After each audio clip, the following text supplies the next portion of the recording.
Hello, hello. We have a new chapter of Akane-banashi. Here's another milestone of this series. This is something that excited me today.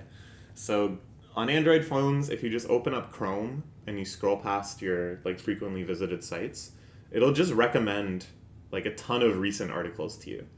And I don't know, I usually do this at least once a day because I'm just kind of curious, and sometimes this is how I find out about things I might have otherwise missed.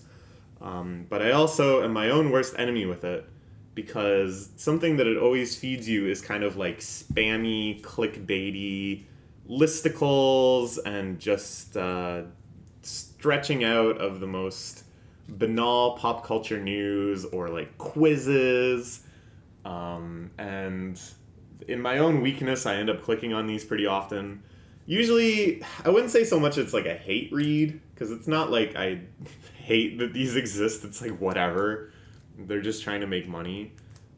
Sites like Comic Book Reader and What Culture, I think, are some of them.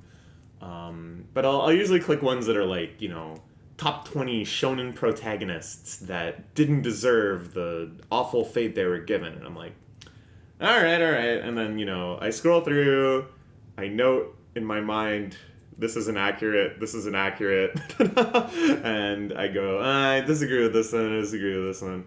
But overall, they're like inoffensive and they're whatever. And then Google's like, wow, you really like these. Have 5 per day every day. Anyways, so I saw one on Comic Book Reader today. I didn't actually click it, but I saw recommended a story about Akane-banashi. It was this unexpected Shonen Jump series is rewriting our ideas of a tournament arc, and you know what? They're not wrong. It's this all the same excitement and structure of a tournament arc, but in such a different medium than fighting, and I feel like the article is probably very praising, and maybe I don't know what the readership is of things like this. There's probably other people that got it in their Google Chrome open tab notification recommendations, and maybe they'll check it out. So you know what? Good on you, Comic Book Reader. Yeah, so just another good sign for the series. We're moving into the first actual performance of someone who matters, no offense to that guy from the last chapter, of the finals of the Cup. We're starting with this guy, Karashi Nerimaya, who kind of looks like a fucker with his shit-eating grin, but seems to be a Rakugo diehard who's leveraged it into all sorts of career opportunities. And I'm so curious what his Rakugo is like. I think it's going to be that kind of like smarmy, like you're kind of both in on the joke sort of feel. Maybe he'll be a little subversive with stuff, maybe a little edgy. I don't know. All I'm getting from this really is from little glimpses of his personality. But it'll be interesting to see how those dots get connected into like a performance. Also, I really like this cover art. I love the thick outline of his body. I think that's just such a cool effect. And his little crown, which looks like Basquiat. Doesn't it really look like Basquiat, like his drawings? This chapter is called BM, which in my vocabulary means bad manners. In like StarCraft and stuff, if you do silly things like build like a Zerg hive or whatever it's called at your opponent's base just to waste resources, that's like the BM. Or many other such things. So I don't know. It could also be bowel movement. I don't know what else it could be. All right, let's check it out. It's my hobby, stand-up comedy, I guess. Rakugo, way more highbrow than stand-up comedy. I can create a cleverer image for myself. This seems cool. So I joined the Rakugo Club. I love how his facial expression is the exact same in both of these. It really just shows what a facade type person he is. How constructed and calculated everything he does is. I don't get Rakugo. So this must be at his university, just based on the style of lecture hall. The people showing up for Rakugo Club don't seem that into it. One dude's asleep. And this guy's Rakugo, we have no reason to think it's any good. No reason to think it's compelling. Can't keep your interest if you don't know what it means. So I chose a different path. Ah, a modernization Rakugo? One that transplants the tropes and characteristics and stuff into modern equivalents? You know, it sounds cringe.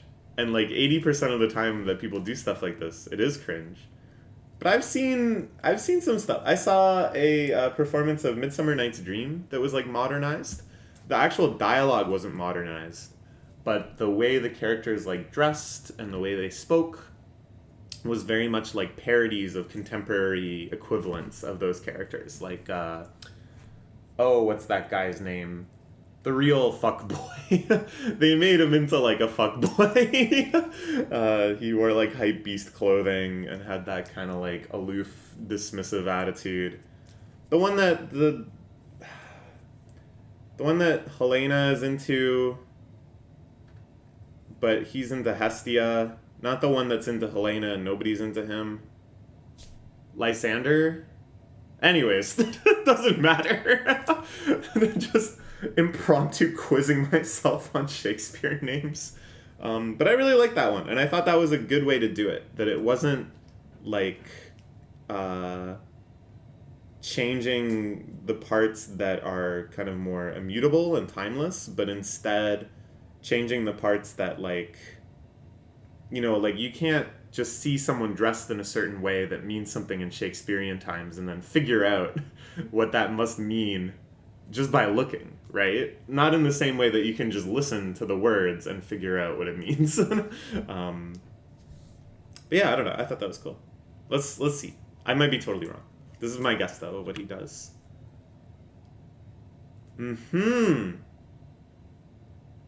telling a modern story.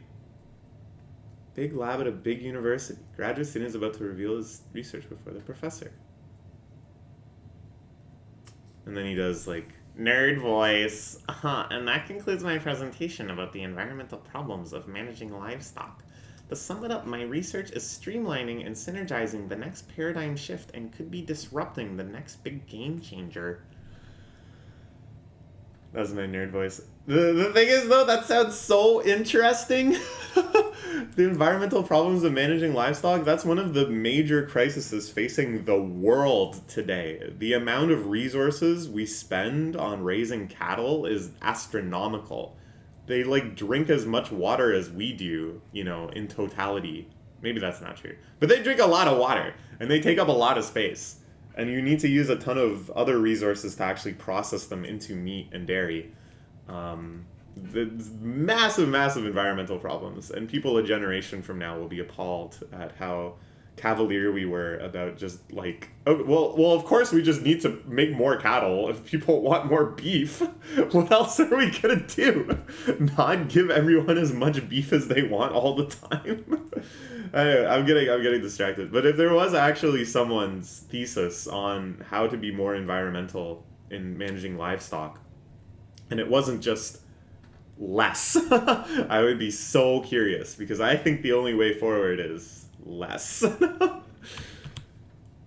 Ooh, they're absolutely pro Rakugoka who do their own stories set in the modern day. Classic aren't all there is to Rakugo. You write about Rakugo for a living. You should know this already.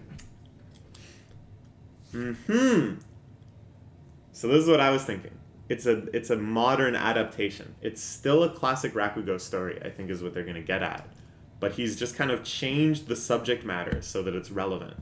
Because before, it wasn't that he was complaining about the actual plot. He was just complaining about why do they use these archaic terms for measurements and stuff. I believe there's room to think the BM issue. Oh! This is an adaptation of the one where the monk is talking to the doctor, and the doctor is like, hey, do you have a blah, blah, blah, whatever it's called. And he doesn't know what that means. And then there's like a big misunderstanding where he tends a student to try to figure out what that means.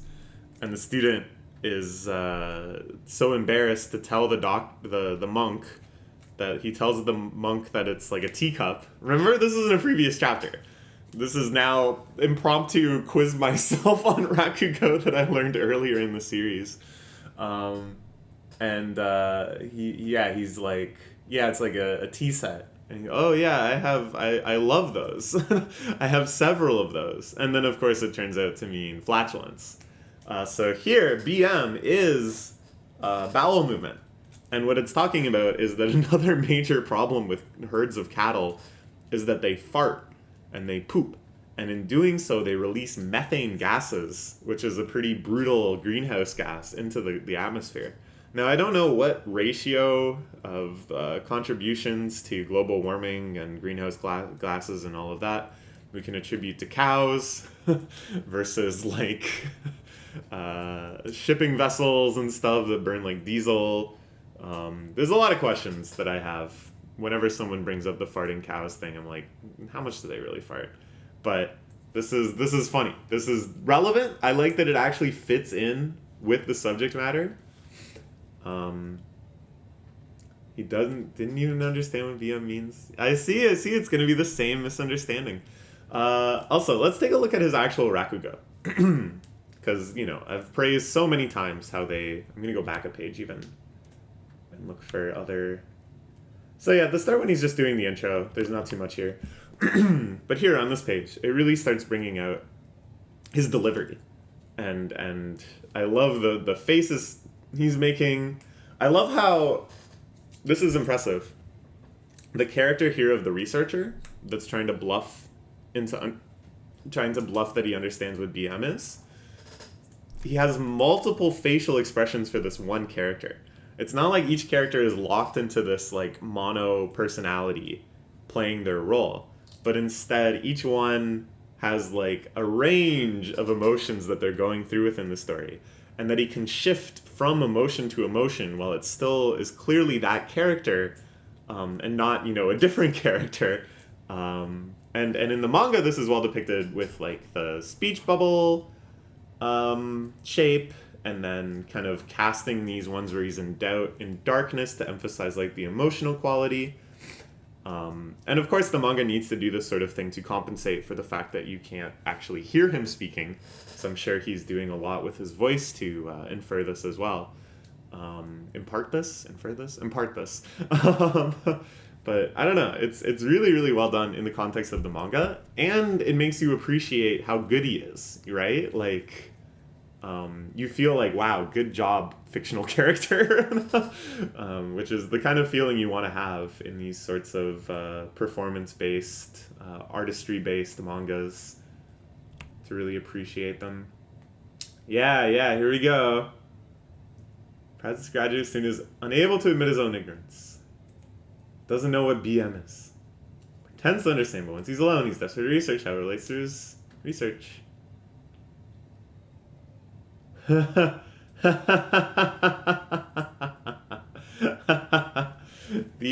teacher remembers, because this is the one that Akane performs at the nursing home, I think, right? That her teacher attends? I'm not sure. Akane definitely performs it herself at some point, right? I love the way these in-story things are drawn to, that they're a little like cruder and more cartoony and really over the top. They think he thinks it means bad manners. But here is a very rare grammatical mishap by Stephen Paul, genius translator. Hey you, what's up with your BM apostrophe S? That's for possessive. He means plural. You don't need an apostrophe just because you're pluralizing an initialism.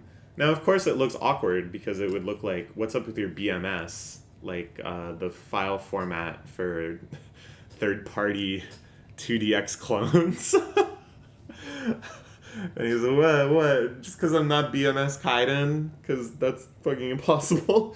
Anyways, but it's incorrect. I think here, to make it clearer, I would actually use like a lowercase s. But whatever. A modern arrangement of the story Tenshiki. Yeah. Adapted Rakugo. While the sitting and keyword are different, the structure is the same. Tenshiki and bowel movement. Tenshiki, I just realized, is like, what is that? Like wheel, bad spirit. I think. Jeez, I gotta practice kanji again. I don't remember. The last one is definitely like spirit. The first one I think is like wheel or like transmission, or maybe it is like transmission. You're like transmitting gas. Places into a more familiar setting. Ooh, beams. I love Beams. Beams is like this kind of classy department store in Japan that stocks like a lot of more like niche artisan brands. They usually have like 5 floors, and it's like clothing and homeware, and then they also kind of have like little magazines and stuff that artists put out, and objet d'art. I love Beams. Oh my gosh, I love Beams. One of my favorite stores in Japan. So this is good. I like that it's something that sounds like BMs, right? Like it's conceivable.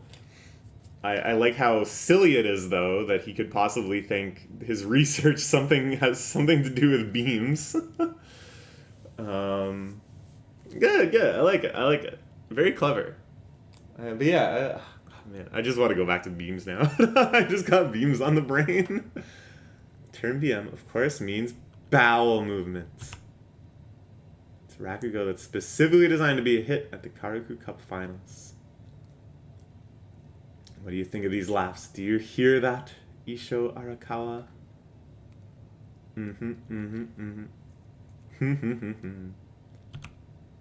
Long-standing form of traditional art form. More importantly, it's popular culture. You should be trying to get people laugh. If we keep repeating the same stories from centuries ago, our generation isn't going to care one bit.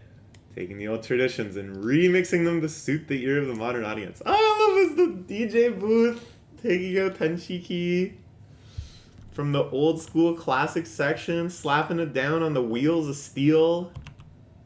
The Rakugo styling of Karashi Nerimaya. Whoa! Awesome! This is so good. This is like very inspired by, the one who does the Kanye album covers. I can't think of that dude's name. Oh man, all these impromptu quizzes. This one I'm failing. He did the Louis Vuitton branding for a while too. He's a Japanese guy. He's very, very famous in Japan.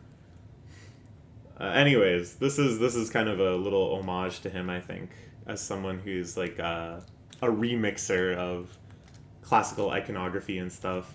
And I saw this like the Basquiat crown too. We'll do a little research after we finish the chapter, but we still got quite a bit. I'm reading this really slowly. There's so much to talk about in this series. Okay. What does Master Isho think? To be perfectly honest with you, it didn't make me laugh. He's too much of an old school diehard. He's not down with these remixes. Suppose I'm not the target audience for this sort of thing. As evidence of that, clearly had a more enthusiastic audience response than anyone else today. He's like the third person that went. Whatever. You haven't seen Akane yet. How well can you take the shared legacy of Rakugo and make it your own? The ability to wield your own creativity is in many ways the lifeblood of the Rakugoka. The story you perform today. What are these excerpts? What is Akane remembering during this feedback? I can't recall. I can't recognize or recall. It's highly suggestive in an amusing way. I'm eager to see what your future holds. Ooh! He also said it wasn't funny. He didn't say it wasn't funny. He said, I didn't laugh. That doesn't mean it's not funny. It just means he personally didn't laugh.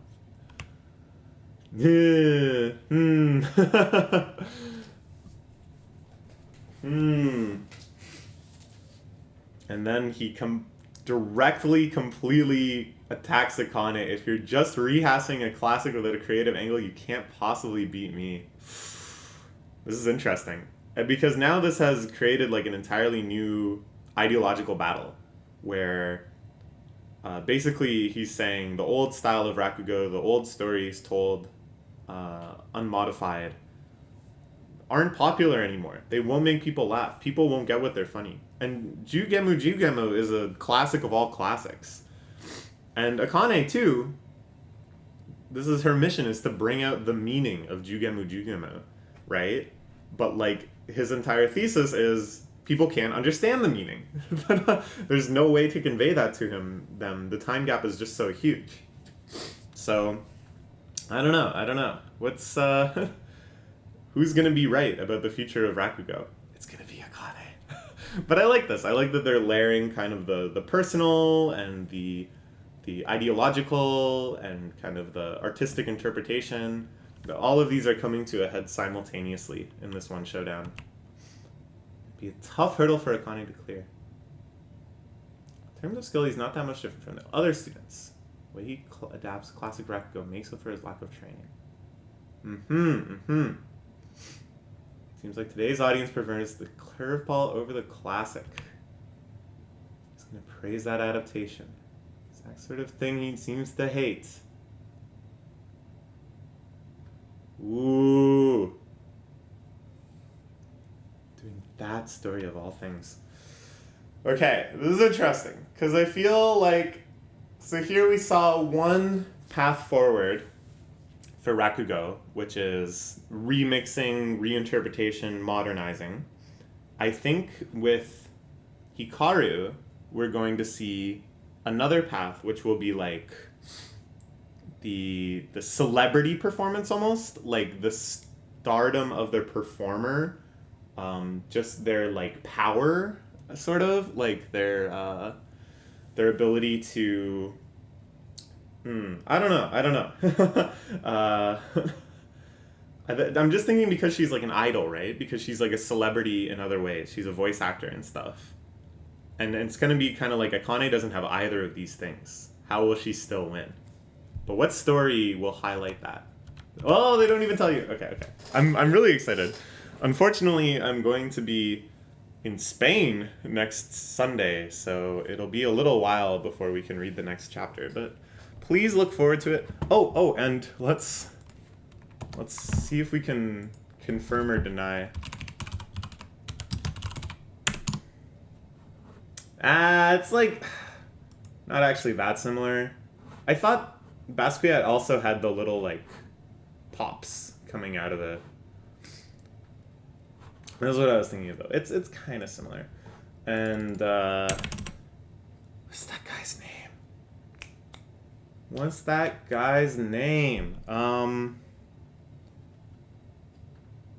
Oh, it's gonna.